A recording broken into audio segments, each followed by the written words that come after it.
नमस्कार मित्रांनो आणि मैत्रिणींनो. आज आप्पांचं पित्र आहे आणि आम्ही सगळे आलो गावाला. उठल्या उठल्या स्वराची सायकल घेतली अँड टोक मळ्याची राईड. मध्ये ओढ्याच्या रस्त्याला तायडी भेटली अँड वी बोट टुगेदर. बघा मित्रांनो, इथं पोरं सायकल चालतात आणि पोरी गाड्यावर चालल्यात.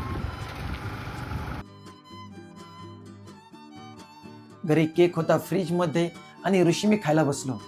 माझं सगळं आवरून झालं and always gotta to be my relaxing place. नंतर अभिज्ञा आली आणि ते घाटाच्या राजाला पुरी खायला देत होते.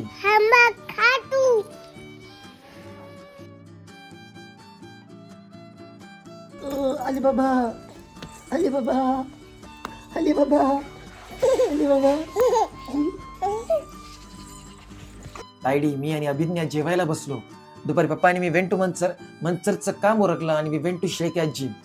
वाट एव्हर आंबराय भेटली and then reached one of my peaceful location, म्हणजेच शेळकी आजीच्या घरी. सगळी भजनी मंडळी जमली होती and were memorising their old days. आमचं म्हातारं बैलगाडी झोपायचं, तिच्यात गडगण्याला भरायचं, चाललो लागणार. ऑलरेडी जेवलो होतो पण आजीने काही ऐकलं नाही. थोडं थोडं मनात हळूहळू पात्रात वाढवत चालली. नंतर बाबांनी मला काही नियमाचे अभंग एक्सप्लेन केले. हे 2 याचे अभंग, पत्रिकेचे, हे 2 नाट. घरी काही मंडळी आली आणि आम्ही पाटाच्या रस्त्याने घरी आलो. ऋषीला ट्रॉलीतून मका काढू लागलो.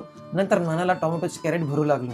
बाबू केम फ्रॉम कॉलेज आणि मग त्याला रिसिव्ह करायला गेलो. आता मित्रांनो, आम्ही चाललोय बाहेर औसरीला मे बी, कारण आम्हाला घ्यायच्या आहे डायरेक्ट प्लेट्स पत्रवाळ्या. हे बी तेच आहे. संध्याकाळी भजन सुरू झालं आणि रात्री 10:15 वी रिटर्न बॅक फ्रॉम गावाकडून. धन्यवाद.